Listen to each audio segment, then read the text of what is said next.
លោក Florentino Perez មកសារនេះដូចជារៀងកាចបន្តិចហើយបន្ទាប់ពីមានព័ត៌មានលេចលឺថាគាត់អាចនឹងចុះចេញពីតំណែងជាប្រធានក្លឹបហើយនៅក្នុងសន្និសីទសារព័ត៌មាននេះគាត់បានបញ្ជាក់យ៉ាងច្បាស់ហើយថែមទាំងបានលើកយកអ្នកដែលបានរិះគន់គាត់ថាដឹកនាំក្លឹប Real Madrid មិនជោគជ័យហើយនៅពេលដែលគេបានសួរនាំអំពីការមកចូលរួមរបស់លោក Jose Mourinho គាត់ក៏បាននិយាយយ៉ាងខ្លីៗថានៅពេលនេះមិនទាន់ដល់ម៉ោងសម្រាប់ឆ្លើយសំណួរមួយនេះនោះទេ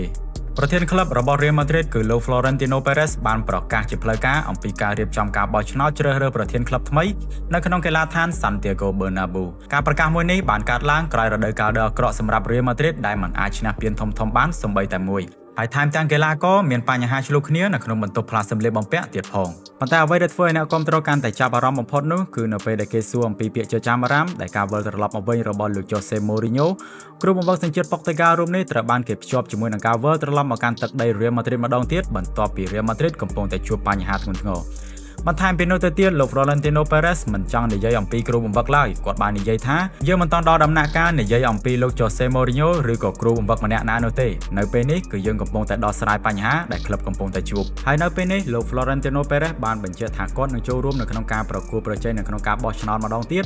ដើម្បីបន្តដឹកនាំក្លឹប Real Madrid នៅក្នុងសន្និសីទមួយនោះប្រធានក្លឹបវ័យចំណាស់រូបនេះក៏បានវាយប្រហារទៅលើអ្នកដែលរិះគន់នឹងសារព័ត៌មានមួយចំនួនដែលបានរិះគន់ថាគាត់កំពុងតែបំផ្លាញក្លឹប Real Madrid គាត់បាននិយាយថាមានអ្នកខ្លះចង់ឲ្យខ្ញុំចាក់ចេញប៉ុន្តែខ្ញុំមិនទៅណានោះទេលុះត្រាតែសមាជិកក្លឹបមិនចង់បានខ្ញុំបន្តទៀតហើយគាត់ក៏បានរំលឹកអំពីសមិទ្ធផលរបស់ខ្លួននៅក្នុងការជួយសង្គ្រោះហិរញ្ញវត្ថុរបស់ក្លឹបនិងដឹកនាំ Real Madrid ឲ្យក្លាយជាក្លឹបដ៏ជោគជ័យបំផុតមួយនៅក្នុងប្រវត្តិសាស្ត្របាល់ទាត់បើទោះបីជាមិនមានបេក្ខភាពធំៗណាលេចមុខចេញមកប្រកួតប្រជែងជាមួយនឹងគាត់ក៏ដោយគាត់ក៏បានអញ្ជើញអ្នកដែលរិះគន់គាត់ទាំងអស់ឲ្យចូលរួមបោះឆ្នោតប្រសិនបើពួកគេជឿជាក់ថាពួកគេអាចដឹកនាំក្លឹប Real Madrid បានល្អជាងគាត់បច្ចុប្បន្ននេះក្លឹប Real Madrid កំពុងតែស្ថិតនៅក្នុងស្ថានភាពមួយដ៏ស្មុគស្មាញក្លឹបមិនត្រឹមតែបរាជ័យនៅក្នុងការប្រជែងពាននោះទេប៉ុន្តែថែមទាំងមានជម្លោះនៅក្នុងក្រុមទៀតផងនិងបញ្ហាអនាគតគ្រូបង្វឹកផងដែរហើយឥឡូវនេះអ្នកគាំទ្រកំពុងតែរងចាំមើលថាតើលោក Jose Mourinho អាចនឹងត្រឡប់មកកាន់កីឡាដ្ឋាន Santiago Bernabeu ម្ដងទៀតដែរឬទេឬមួយក៏លោក Florentino Perez អាចនឹងជ្រើសរើសយកគ្រូបង្វឹកថ្មីទៀតដើម្បីមកស្ដារស្ថានភាពរបស់ Real Madrid ឲ្យត្រឡប់ក្លាយទៅជាក្រុមកំពូលដោយលើកមុនវិញ